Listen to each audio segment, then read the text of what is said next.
It's a pleasure to be here and to be able to talk to you about some things that I hope you'll find interesting, but also I hope you'll find changes the way that we look about dementia. I'll look at dementia a little bit. But before I kick off, there's two things that happened to me over the past couple of days. Two conversations, one that's quite funny and one that's not so funny. So yesterday, I was doing a lecture at a theological college on hearing voices and exploring the whole area of what it means to hear voices, both from a religious perspective and from a perspective of mental health. And after the lecture, somebody came up to me, who shall remain anonymous, and said, "You're a black Scotsman." And I said, "Yes." And said, "Are there many of you?" I said, "I don't know, I haven't actually done a survey. And we don't hang out together very often." So if any of you guys want information on black Scotsmen, I can give you a story relating to one person, but if you want broader data, you'll have to go somewhere else. So that made me laugh. Kind of. But the other story, the thing that happened to me this afternoon, and it didn't make me laugh. So I was having a conversation with a gentleman, and it came up in the conversation that I was going to be talking at this seminar. And I said, "We're going to be talking about faith and dementia." And he said, "But surely these things are total opposites." He said, "In the same way as when you have dementia, you become incompetent to look after your money, incompetent to look after your decision for yourself, you become incompetent in your faith life." And I confess that I've never actually heard somebody say that quite as boldly as that. So we had an interesting conversation, and I told him to come here this afternoon and maybe have his views changed a little bit. He didn't. But there's something interesting there, isn't there? That somehow people think that if you have a little bit of brain damage or even a lot of brain damage, then somehow you cease to be able to relate to God, and God ceases to be able to relate to you. I mean, the thing that we want to do today, more than anything else, is to suggest to you that that's simply not the case. There's certainly some of the ways in which we think about faith, some of the ways in which when we concentrate very much on intellect and reason as being central to our faith lives, then it can seem sometimes that that's what it's all about. But actually it's much deeper, much richer, and much more interesting than that. Otherwise, we'd all be in difficulties. Think about it. You're a disciple, you walk out of here, you trip over the stairs, you crack your head, and you end up with brain damage, and suddenly you become a non-disciple.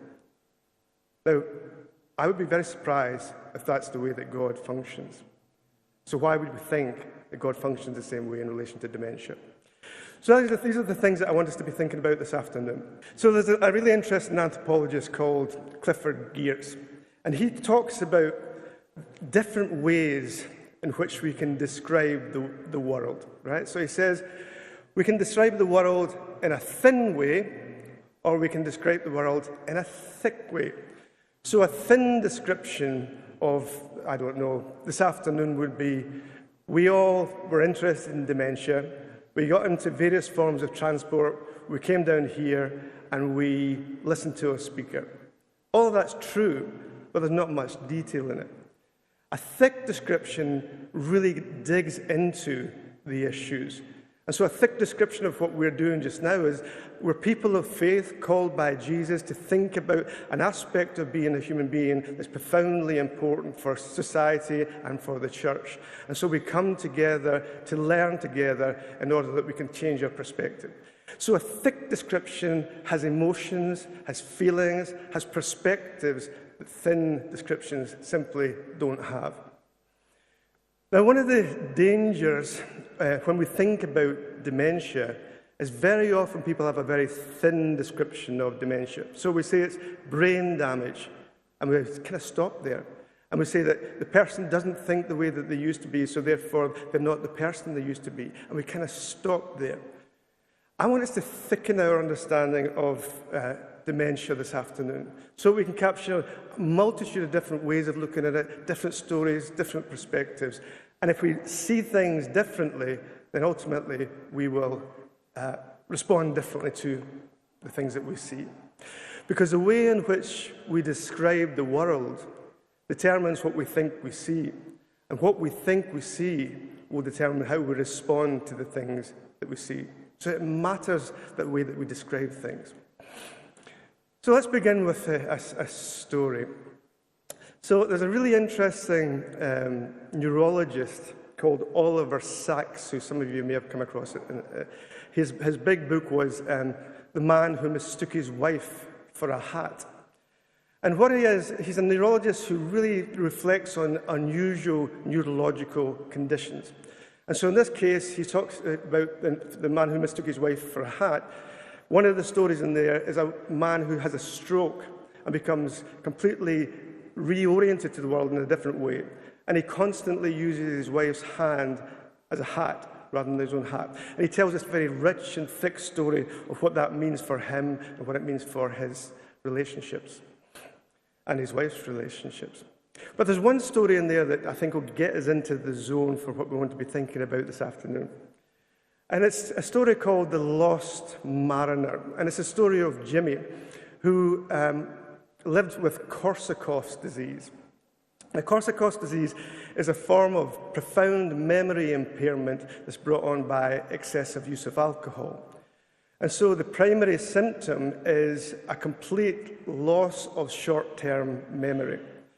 So Sacks would say that he would go into Jimmy's room and they'd have a conversation and he'd look out the window, Jimmy would look out the window, then look back and say, "Oh, Dr. Sacks, I haven't seen you for so long." So he had absolutely no short-term memory. But interestingly, he had some long-term memory. He used to be in the Merchant Navy during the war, and he could remember a good deal of things about his experience in the Merchant Navy up to 1945. After 1945, he couldn't remember anything. And Oliver Sacks was deeply disturbed by Jimmy's situation, so much so that he said that he felt that part of Jimmy's soul was missing. He says this condition has de-souled him. And one day he said this to one of the nurses that worked very closely with Jimmy, and the nurse was clearly shocked. And he said, "Dr. Sacks, why don't you go and look and watch Jimmy at worship?" So Dr. Sacks was a secular Jew. He had no interest in religion whatsoever. But he took the nurse's advice and he went to watch Jimmy in worship. And he was astounded by what he saw. Because in the context of worship, there was no Korsakoffs. There's only Jimmy singing, praying, participating in the sacraments in ways that completely astounded Sacks, because he had written him off as somebody who didn't really have a soul. And so Sacks changed his mind, and he realized that actually we're much more than our memory. Our memory allows us to do certain things, but it doesn't define who we are. And so he had a transformed understanding of what it means to be a human being. What it means to be a human being is not simply to remember things. What it means to be a human being is to participate in things, to be a part of a community, to be a part of a spiritual community in that situation. And that changes perspective. So hold Jimmy's situation in mind as we're kind of moving through where we're going to go to. So the first thing I wanted to think about is dementia is clearly a biomedical condition. Or is it?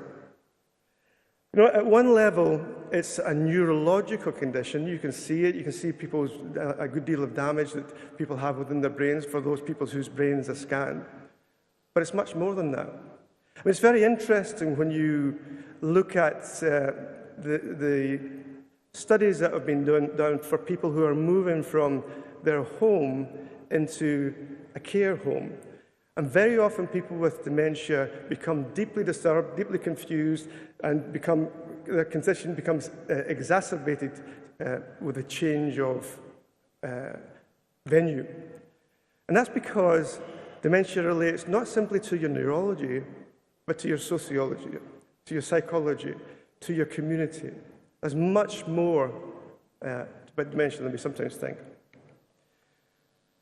So, our bodies, first of all, are interactive.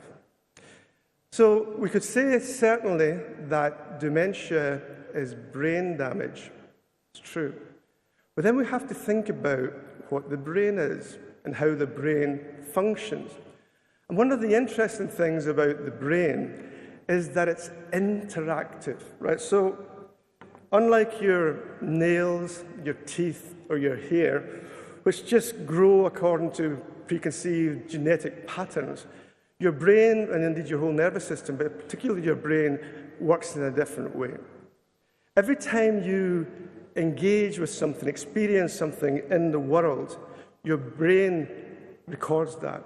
And so when I pick this up and I look at this and I concentrate this, the neurons and the synapses in my brain begin to take the shape and the form of this thing. And so I become almost hardwired to understand what this thing is. And so your brain is constantly responding to its environment, which is why childhood trauma can be so devastating, because if you're having trauma in your early stages of your life, when your brain begins to develop and begins to take its shape and form, it takes the shape and form of the trauma. And it becomes very difficult later on to shift that, because you're not dealing simply with psychological conditions, you're actually dealing with a change in neurology.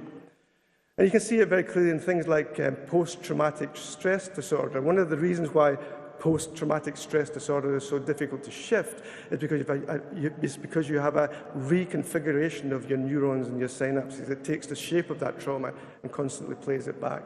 And you have to then rewire people in order for them to overcome these difficulties. But positively, the brain is constantly responding to its environment in that way. And that doesn't change or stop simply because you have dementia or you have a degree of brain damage. It's actually something that goes on all the time. And there's a phenomenon that some of you may be familiar with called rementia. And I'll read you just how that works. Clear examples have been noted of rementing, or measurable recovery of powers that had apparently been lost. What that means is that if you put someone in an environment that is stimulating, that is exciting, that is safe and secure, then very often people can reclaim things and aspects of their lives that in a less secure, less safe, less welcoming environment they seem to have lost. So there's something very important about the environment for the way in which dementia manifests itself. Well, you'll find this interesting. So I haven't got my glasses, so I have to look at my phone instead of here, so bear with me. So that's really, this idea of neuroconfiguration is really interesting. It's interesting for this reason. So in a study from 2007 in the Archives of General Psychiatry, you get an exploration of the development of Alzheimer's. And it says, it indicated that people who are lonely are twice as likely to develop Alzheimer's disease. But what's interesting about that study is this. The implication is, that loneliness prevents and sometimes causes neurological damage. Now, if you've heard some of these most disturbing stories where kids, for example, have been locked up in a cupboard for years and they come out and they can't speak. They can't speak because you need to be spoken to in order for that part of your brain to be stimulated and for you to learn speech. If that's never stimulated, then it atrophies. And likewise, for elderly people, loneliness is a very dangerous condition, because if you're not spoken to, if you're not interacting in that sense, then you do have neurological changes that are significant. And so at least part of the neurological issues around dementia relates to your community and your ability of your community to keep you stimulated, keep you in community, keep you loved, keep you cared for, keep you in a safe spiritual environment. So, let me push past that. So let's keep these things in mind, that it's something about the community that's significant. and something about the ways in which we act and the things that we do in community is profoundly significant for all of us, but particularly significant for people living with dementia. So I want us to think a little bit about memory. And we're going to now begin to move towards the context of worship with that at the back of our minds. One of the central experiences for many people with certain types of dementia is a profound loss of memory. And culturally, it's a very difficult thing to come to terms with, because we tend to equate memory with who we are. And so, I don't know if you've ever come across people using language like he or she is not the person that she used to be, or I prefer to remember them the way they used to be. That kind of language that goes on around dementia sometimes. Now that indicates to us a particular way in which we construct our understandings of who we are. And we construct our understandings within a Western culture according to the stories that we tell about ourselves. So as long as we can tell a story about where we've come from, and we can bring that memory, recall, into the present so that we can plan for the future, we are who we are. And so our idea of self as a culture is autobiographical. As long as we can tell our own story and know where we are in the world and be able to plan for the future, then we are who we are. So memory is always assumed to be recall, and recall is central to who we are as a human being. So if we start to lose our memory or lose our recall memory, then people start to use negative language. They start to talk about you as if you're not there or as if you've disappeared. Why? Because you can no longer tell the story that you used to be able to tell. So, there we go. So the way I want us to think about that is that's something that emerges specifically from our culture. It's a Western way of creating our understanding of what a person is. And it's also a Western way of thinking about memory. But there are actually other ways in which we can think about memory. And this is really, really important when we begin to think about memory and worship. So within a Western culture, a Western mindset, we think that memory is passing a piece of time through our mind. That we think about it, we pass time through our mind, and then we make decisions on that basis. But if you take another language such as Spanish, what you find there is that memory is understood as passing a piece of time through your heart. And so rather than thinking that memory is simply something that you do with your mind, actually memory becomes something that you do with your heart, with the whole of who you are, the whole of who you are as a human being. And if you begin to think about memory as being something that you do with your heart, then you have a quite different perspective on what's going on with people with dementia, and you have a much more hopeful perspective in relation to what memory is, and whether or not people do lose their memory in the way that we think they do. Because one of the things that we maybe don't take seriously enough is the fact that our bodies remember things. So your body engages with the world over time. We learn habits, we learn practices, and these things are ingrained within our bodies. And part of that learning is our spiritual practices. So when we engage in prayer, in worship, in meditation, in scripture reading, all of these things, so our bodies begin to take the shape and the form of the worship that we engage in. So we might say, some might say that body memory is just muscle memory. It's not meaningful. But I want to suggest that actually it's deeply meaningful. And we'll come back to that in a few moments. So we are what we worship. So our bodies become the things that we worship.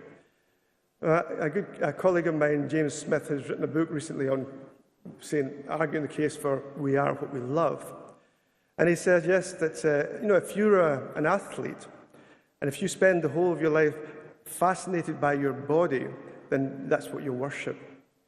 But he also points out that within a kind of postmodern culture, that shopping becomes a mode of worship.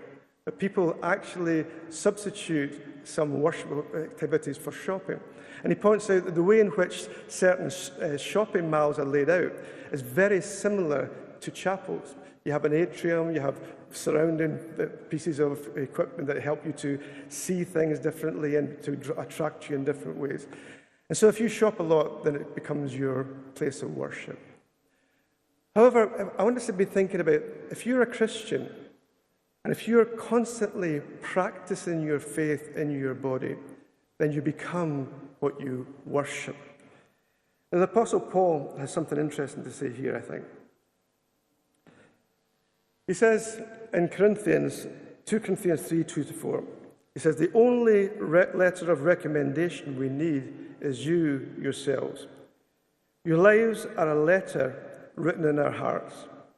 Everyone can read it and recognize our good work among you. Clearly, you are a letter from Christ, showing the result of our ministry among you. This letter is written not with pen and ink, but with the Spirit of the living God. It's carved not on tablets of stone, but on human hearts.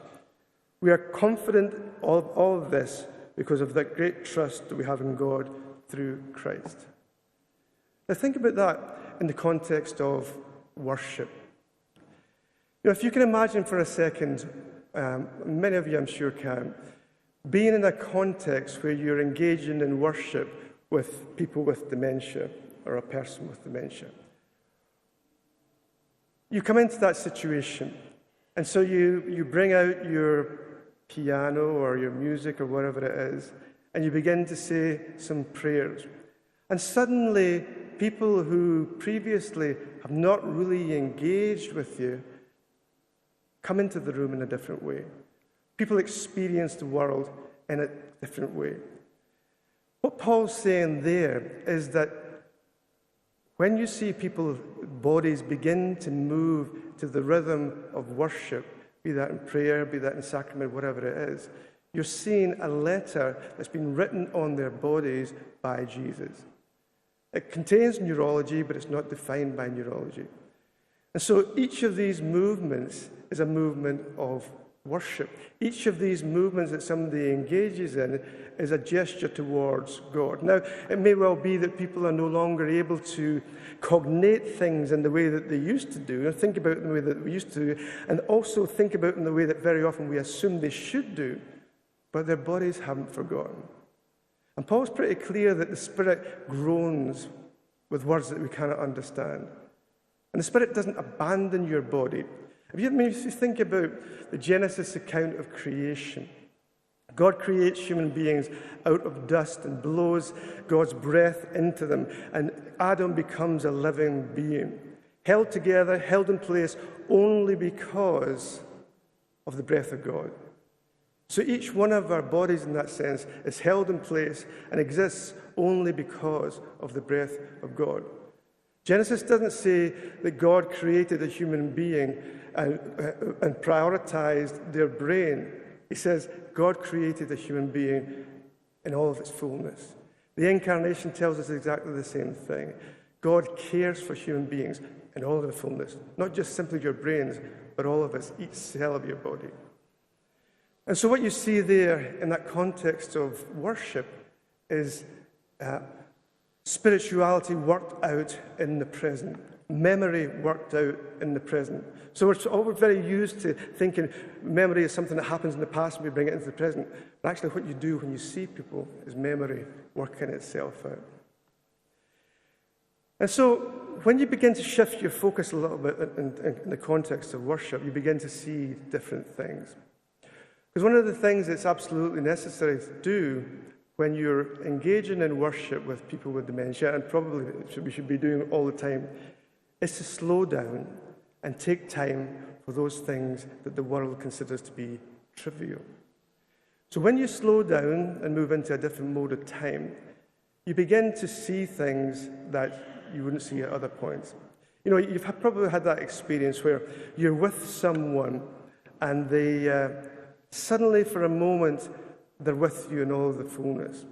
And it's only for a moment, and then it goes. But if you're moving too quickly, and if you're not looking at that person properly, you miss the beauty of that moment. Now, there's a spiritual tradition within the Christian faith called the Sacrament of the present moment. Now, a sacrament is a visible sign of an invisible grace. And the sacrament of the present moment is when you recognize and stop and take the time to recognize that every breath is given to you by God. That everything that you have, everything that you are, is grace and gift. And when you engage in the sacrament of the present moment, you begin to see things that you would miss otherwise. Because very often people, particularly with advanced dementia, live in that moment. And if you're not in that moment with them, then you'll miss the moment, and they will miss you. So, shifting our understanding of time, finding that sacrament of the present moment, recognizing the significance of people's bodies is a beginning point for faithful worship.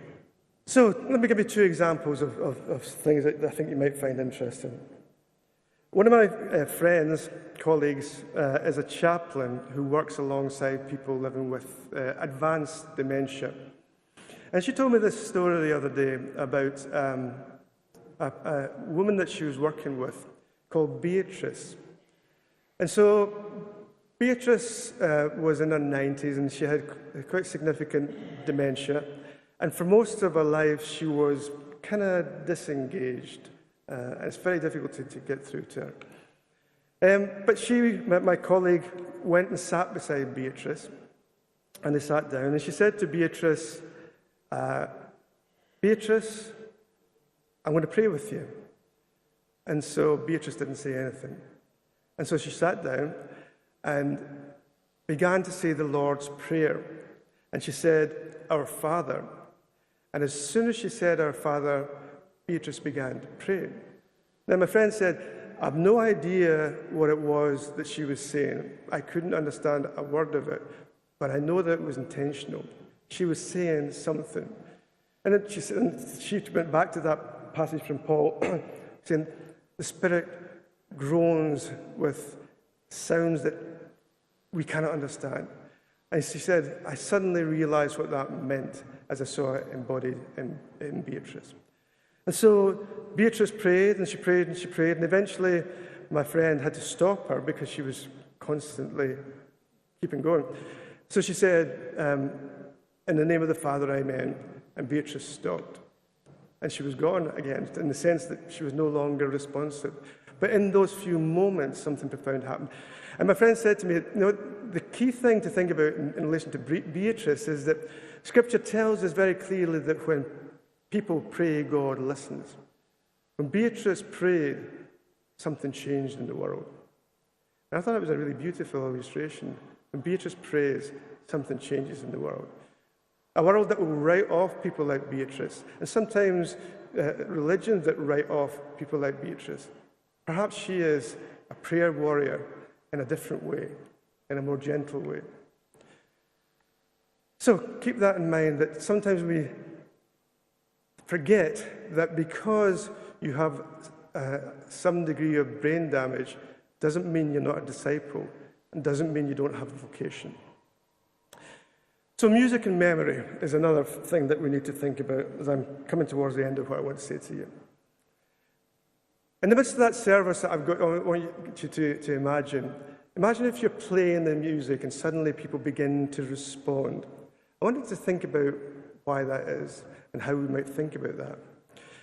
So going back to Oliver Sacks, in another book that he wrote called Musicophilia, within which he has really a series of really interesting essays on different neurological conditions that affect your musical ability. For example, savants that can suddenly play the piano, and people who either lose or gain tremendous musical skills because they have a certain amount of brain damage. It's very, very interesting. But the last chapter of that book is titled Alzheimer's. And in it he reflects on the significance of music for people living with dementia. And it's interesting because he points out that very often with dementia, it's not so much that you have forgotten things in the sense that these memories disappear.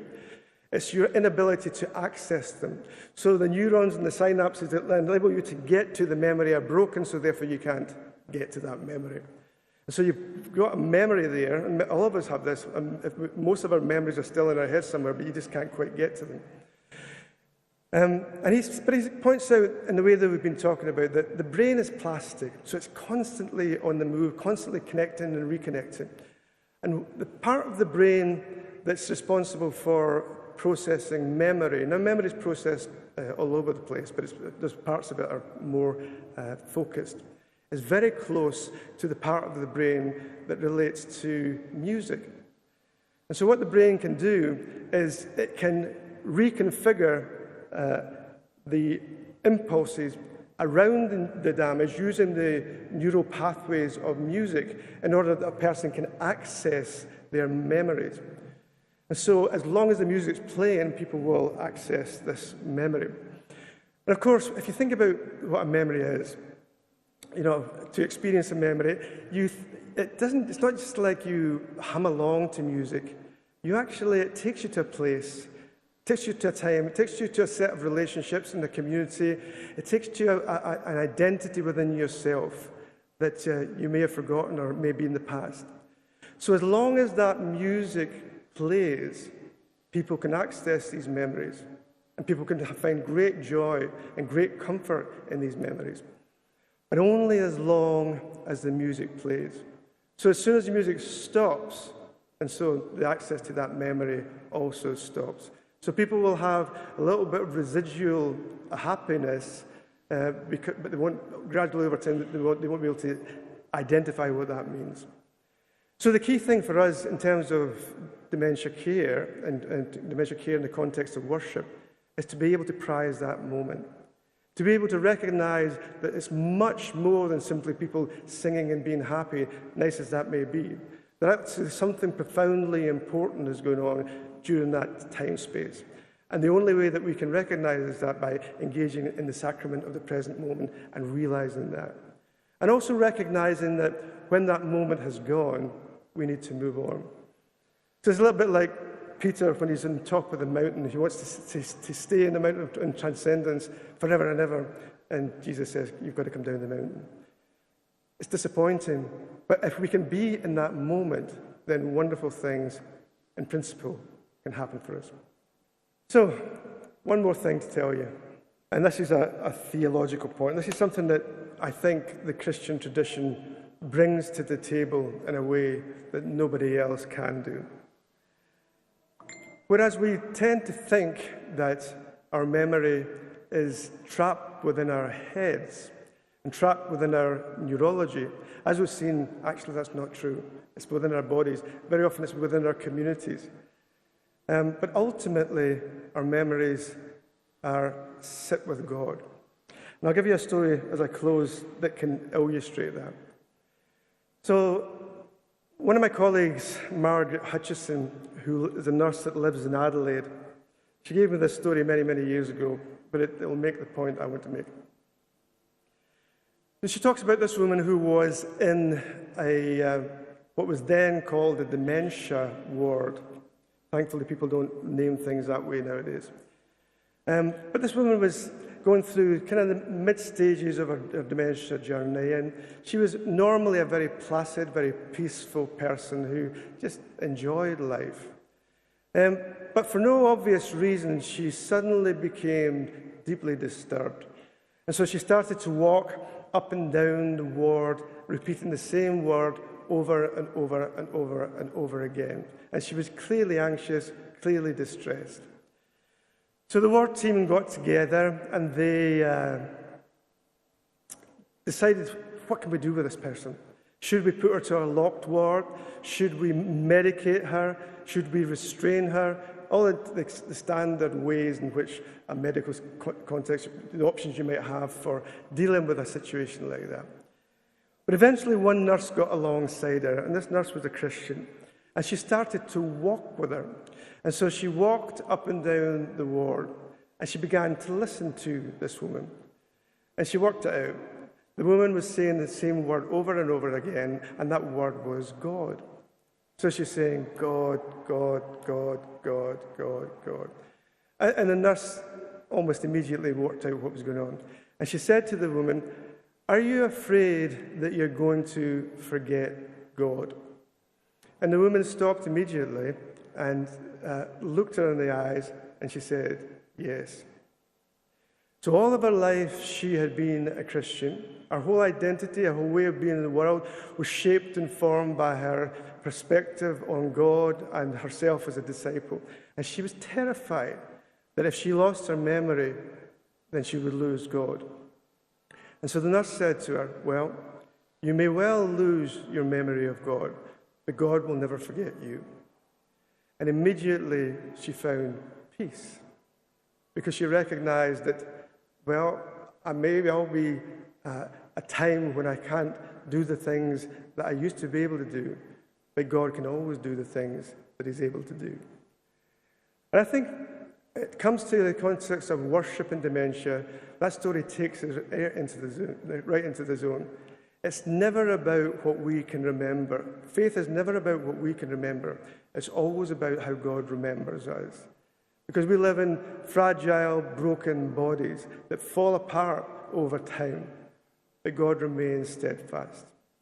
So our task as people who are interested in dementia and interested in helping people to worship well is to help them to remember through your actions, through the communities you create, through the atmosphere, that they are loved and that God continues to love them, even though they may struggle with some things that were so difficult, so easy earlier on, that are so difficult now.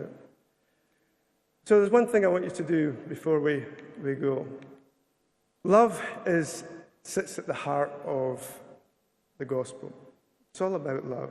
God is love. We are beings who are loved. So I need you to help me to create a community. So if we think about love in this way, love is God saying to us, "It's good that you are here. I'm glad that you exist."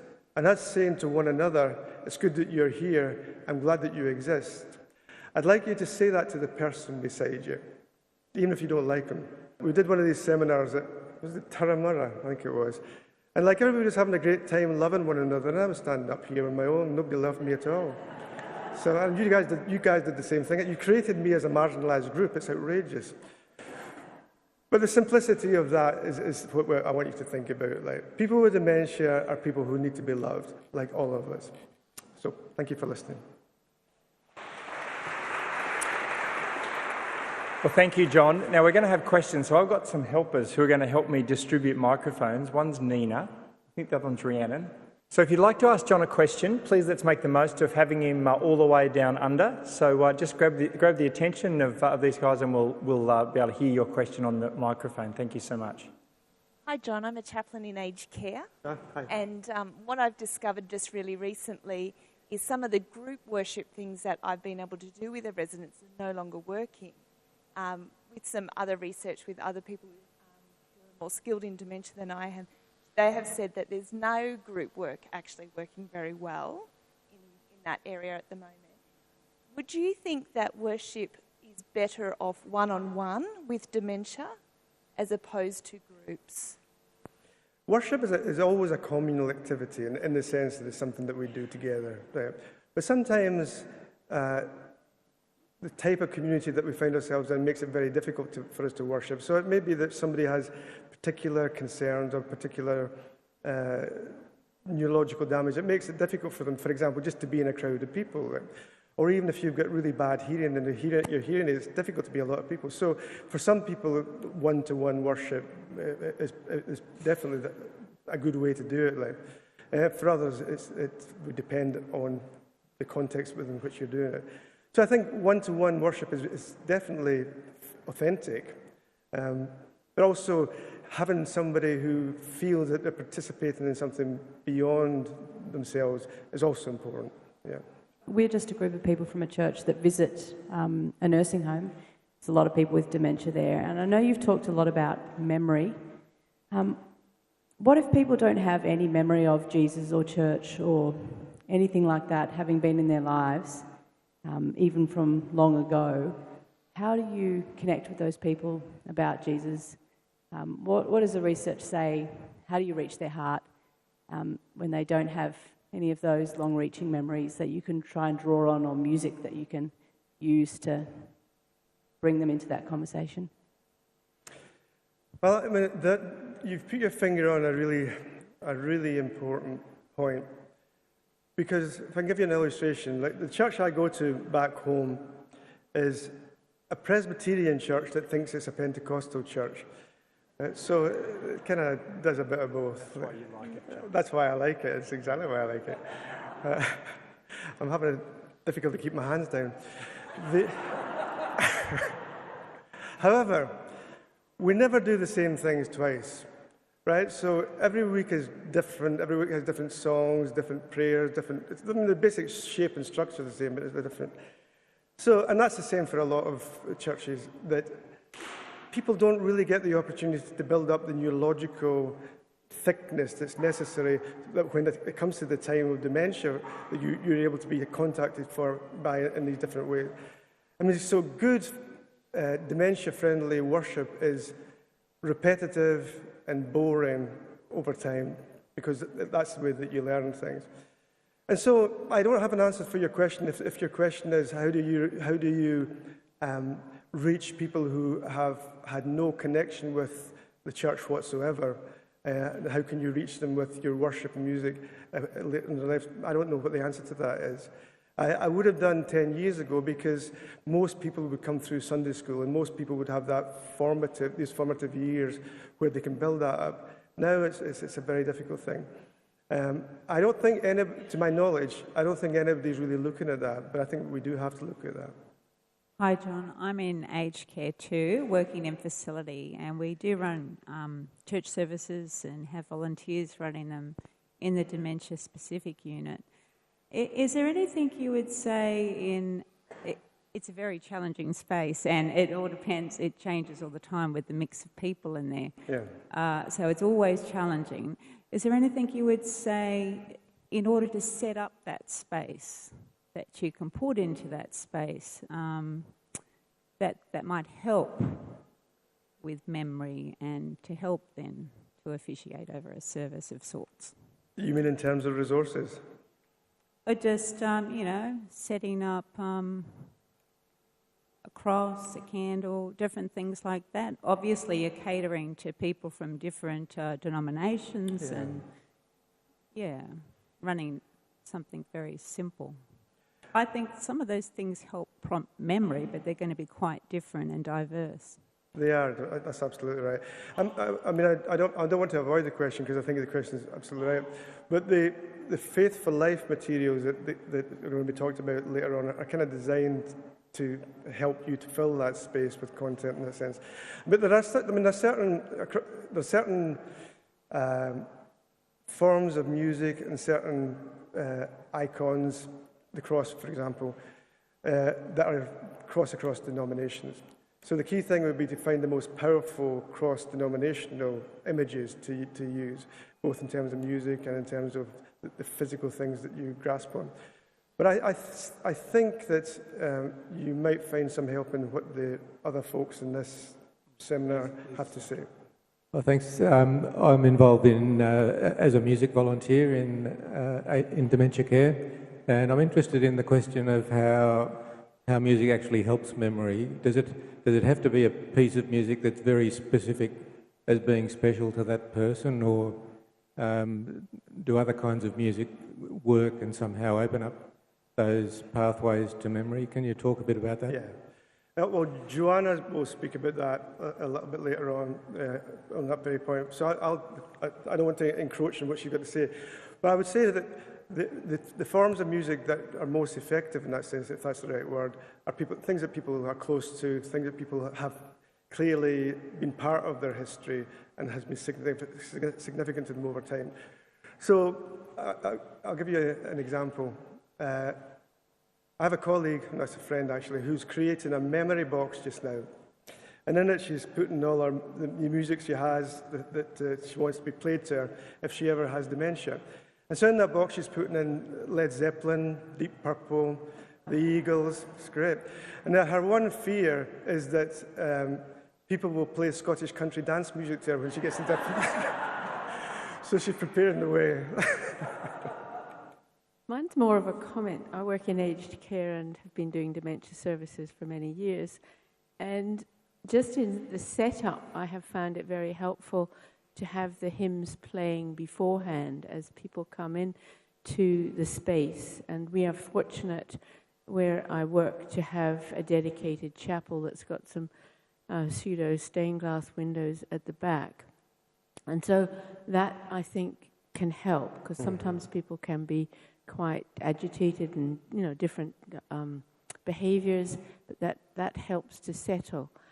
Now, I have noticed people coming to the services who are supposedly totally unchurched, but I have observed that when they're in the presence of God, it's spirit to spirit. Yeah. I don't know what God's doing, but well, I can feel teary right now thinking about some of the things that I have observed. So we don't know what goes on. Yeah. We're just there to create the atmosphere, the presence of God. Yeah. I've played music that they may not know. I go to a Pentecostal church to some of our more gentle worship songs at the end of the service. And I have seen people sit for half an hour, 45 minutes after the service. Nobody's doing anything. They're free to get up and go, and they just sit with different music playing. That's great. That's a great comment. And I think one of the things that being around people with dementia helps us to remember is the power of the Spirit. Because very often we talk about the power of the Spirit, but then we kind of make it into an intellectual thing. Whereas I think you're saying quite rightly that there's a mystery and there's an openness that the Spirit can provide for us in ways that we overlook sometimes. Exactly. Well, thank you. I've got a question about the sacrament of present that I really love.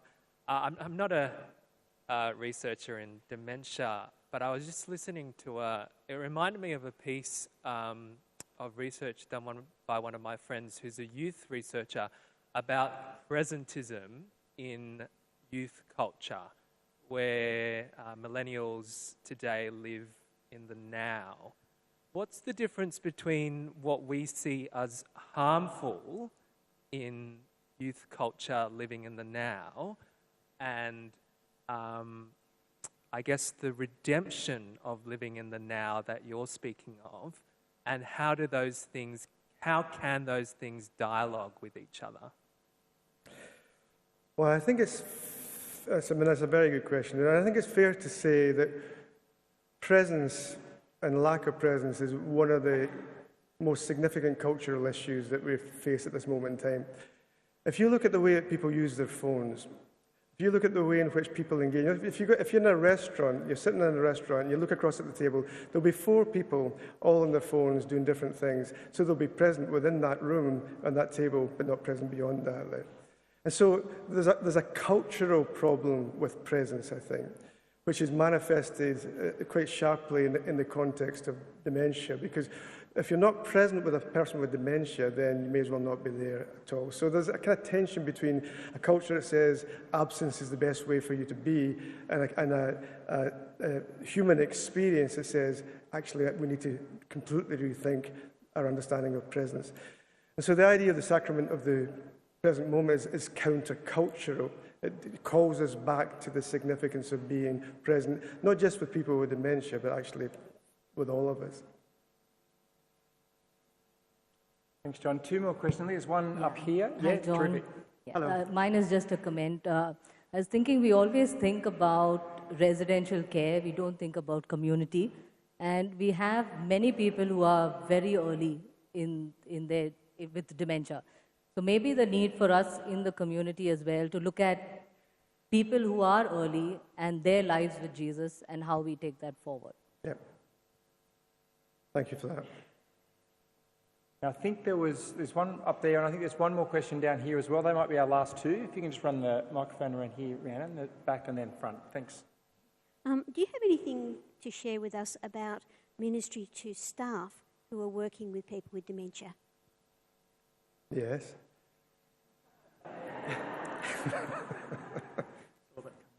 That's right. What I would say is that in order to, looking after somebody with dementia, it can be very, very hard work. Whether you're at home or whether you're in a professional context, it's draining, it's taxing, it's exhausting. And people need to have context, need to be very clear that self-care is extremely important. So the way I would look at it from a Christian point of view would be Jesus, when he's talking about the sum of the law and the prophets, says to love God, love your neighbour, and love yourself. And so loving yourself is a fundamentally important aspect of loving God. And I don't mean being narcissistic, but looking after yourself in that sense is something that Jesus clearly wants us to do. The problem for people very often, particularly people in a home context, but also for people in a professional context where they have limited time and high-pressure jobs, is that there's no respite.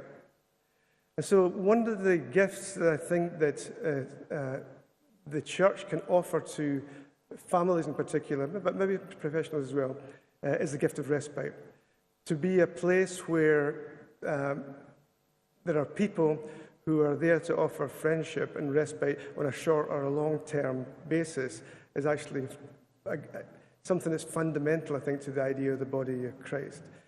So I think that carers need to look after themselves, but they also need a supportive community that understands what they're going through and has the resources to enable them to find respite in that godly way.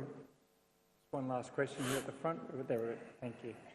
Hi, John. Hiya. I have a comment to make. The first one is, it's good you are here, and we are very glad you exist. Thank you very much. You. I feel loved. The second comment is, I work in aged care too as a therapist, and I do pain management, and I found that your words today were just an encouragement, but also a conviction, I suppose, that sometimes when I'm sitting and doing my treatment, I think, what am I doing? Is it really making a difference? But I found that with some of the people, particularly those that are Christians, if I started to sing a very basic Christian song while I was doing treatment, they even responded to the physical treatment much better. So I don't know if you've come across any comments like that before. Well, I have come across that. I mean, I think that there is some interesting work done in music and pain. But there's something else. So pain management is central to your job. So I've been thinking about pain recently. No offence, my wife's here. It wasn't in the context of my marriage. But yeah, so this is how I've been thinking about it, because we talk a lot about spirituality and spiritual care, particularly within a professional context, but I'm never quite sure what that means. I oftentimes think spiritual care is just doing what you do anyway, but looking at it slightly differently. But when it comes to pain management, it's interesting to ask the question, what does pain do? So pain alienates yourself, from your community, and from God. So pain is the enemy of community. So by giving good pain management, you actually reconnect the person with themselves, with their community, and with God. So giving good pain management and administering effective pain medication is actually a spiritual practice, something that's deeply spiritual in its consequences, and for Christians should be deeply spiritual in the way that we adhere it. And I think if you take that kind of way of thinking and apply that to a lot of the tasks that we do, you can see that actually spiritual care is much richer and much thicker, if you like, than sometimes we give it credit for. Thank you.